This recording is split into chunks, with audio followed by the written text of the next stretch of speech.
제 이름은 미영이에요. 올해 45살이고 결혼한 지 20해가 넘었어요. 그런데 지난 20해 동안 저는 단 하루도 편안한 날이 없었어요. 왜냐하면 시댁에서 저를 가난한 집 출신이라고 늘 무시했거든요.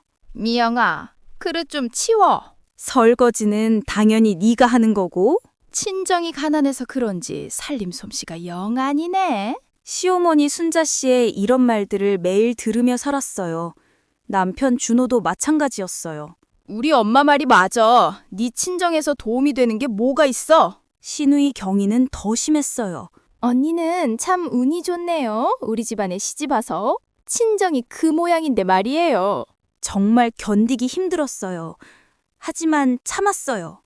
갈 곳도 없었고 다른 선택지도 없었으니까요. 안녕하세요, 여러분. 오늘도 찾아주셔서 정말 감사합니다. 오늘 들려드릴 이야기는 정말 놀라운 반전이 있는 실화입니다. 구독과 좋아요 버튼 먼저 눌러주시면 정말 감사하겠습니다.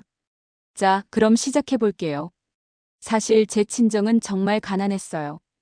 아버지는 일찍 돌아가셨고 어머니 혼자 저를 키우셨거든요. 어머니는 남의 집 청소를 하며 겨우겨우 살림을 꾸려가셨어요. 미영아, 엄마가 미안해. 너한테 해줄 수 있는 게 이것밖에 없어서. 어머니는 늘 그렇게 말씀하셨어요. 그래서 시댁에서 무시를 당해도 할 말이 없었어요. 정말로 가난했으니까요. 어머니가 돌아가신 건 작년 겨울이었어요. 폐렴이 악화되셔서 병원에서 돌아가셨죠. 장례식을 치르는 데 드는 돈도 제가 몰래 모아둔 푼돈으로 겨우 치렀어요. 시댁에서는 물론 도움을 주지 않았어요. 친정일은 내가 알아서 하는 거야. 우리가 왜 돈을 내? 시어머니의 차가운 말에 가슴이 무너졌어요. 어머니가 돌아가신 지 한 달 후였어요. 낯선 번호로 전화가 왔어요. 미영 씨 되십니까? 네, 맞는데요. 김 변호사 사무소입니다. 할아버지 유산건으로 연락드렸어요. 할아버지 유산? 무슨 소리인지 이해할 수 없었어요.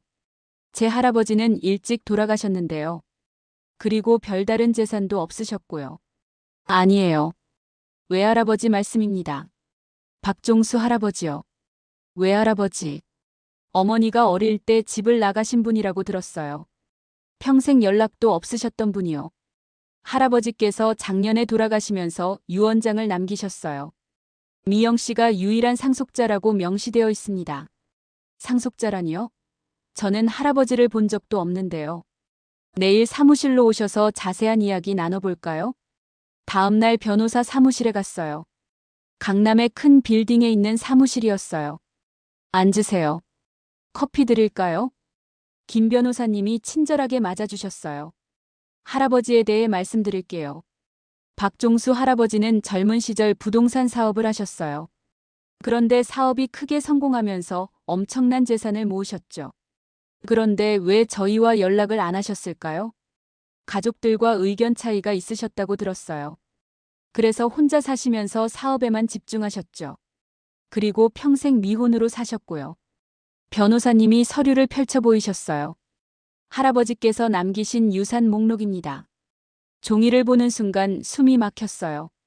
강남 빌딩 3채, 아파트 20채, 현금 50억 원. 이게 정말 저희 할아버지 유산이에요? 네.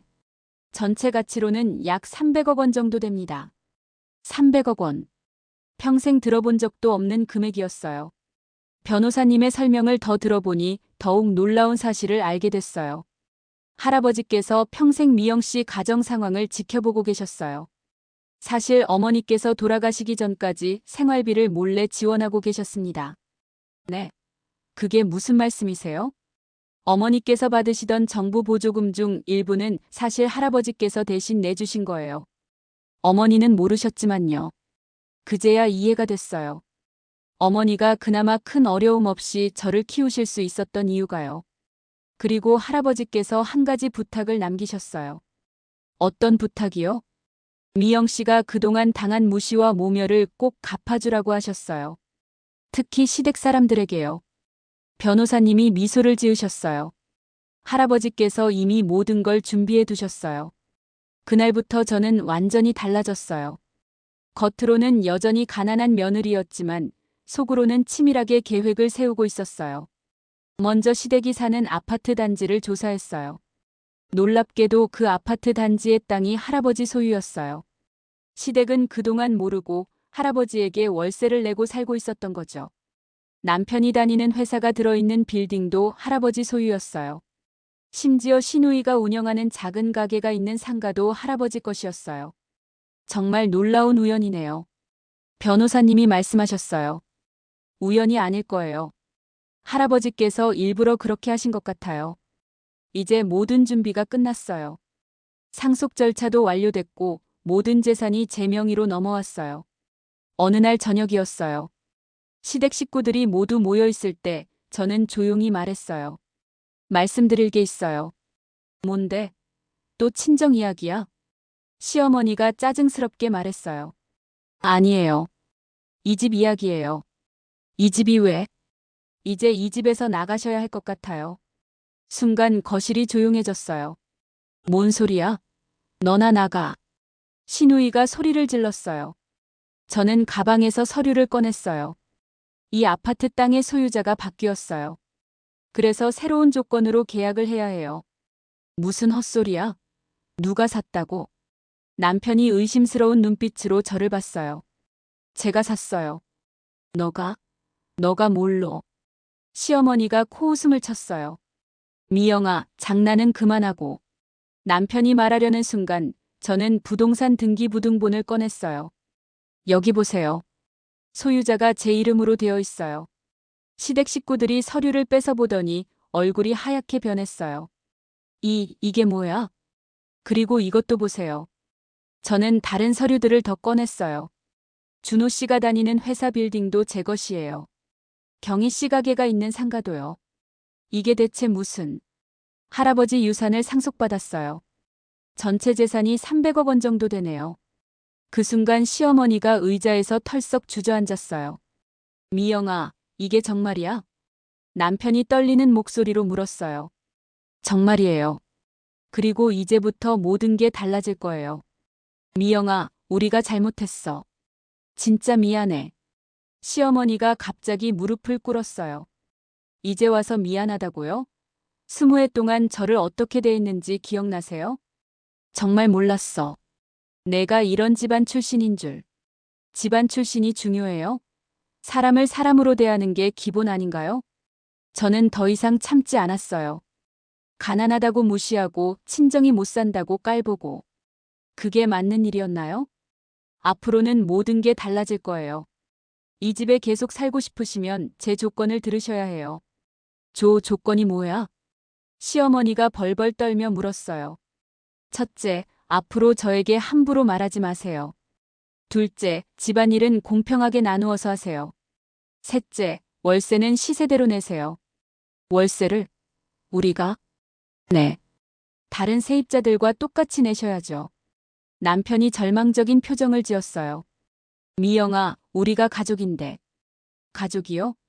그동안 저를 가족으로 생각해 본 적 있어요? 그날 이후 모든 게 바뀌었어요. 시댁 식구들이 저에게 극존칭을 쓰기 시작했어요. 미영님, 이것 좀 드세요. 미영님, 편하게 쉬세요. 시어머니와 시누이가 앞다투어 저를 모셨어요. 남편도 완전히 달라졌어요. 여보, 오늘 뭐 먹고 싶어? 여보, 어디 가고 싶은 데 있어? 하지만 이미 늦었어요. 제 마음은 이미 떠난 후였거든요. 변호사님과 상담을 했어요. 이혼하고 싶어요. 그럴 줄 알았어요. 서류 준비할게요. 그리고 시댁 사람들은 다른 곳으로 이사 보내주세요. 너무 가까이 있으니까 불편해요. 알겠어요. 다른 아파트를 알아볼게요. 이제 정말로 새로운 인생을 시작할 수 있었어요. 13장- 새로운 시작. 이혼 후 저는 강남에 펜트하우스를 하나 마련했어요. 그리고 평생 하고 싶었던 일을 시작했어요. 어려운 사람들을 돕는 재단을 만든 거예요. 저처럼 가난해서 무시당하는 사람들, 교육 기회를 놓친 사람들을 도왔어요. 할아버지, 제가 좋은 일에 쓰고 있어요. 할아버지 묘소에 가서 인사드렸어요. 이제야 진짜 제 인생을 살 수 있을 것 같아요. 지금 저는 정말 행복해요. 돈이 많아서가 아니라 제가 원하는 대로 살 수 있어서예요. 시댁 사람들은 어떻게 지내는지 모르겠어요. 연락하지도 않고 궁금하지도 않아요. 대신 저와 비슷한 처지의 사람들과 좋은 인연을 맺고 있어요. 진짜 가족 같은 사람들이요. 마무리. 여러분, 오늘 이야기 어떠셨나요? 사람은 돈이 있고 없고가 중요한 게 아니라 어떻게 서로를 대하느냐가 중요한 것 같아요. 가난하다고 힘이 없다고 함부로 대하면 언젠가는 그 대가를 치르게 되는 것 같아요.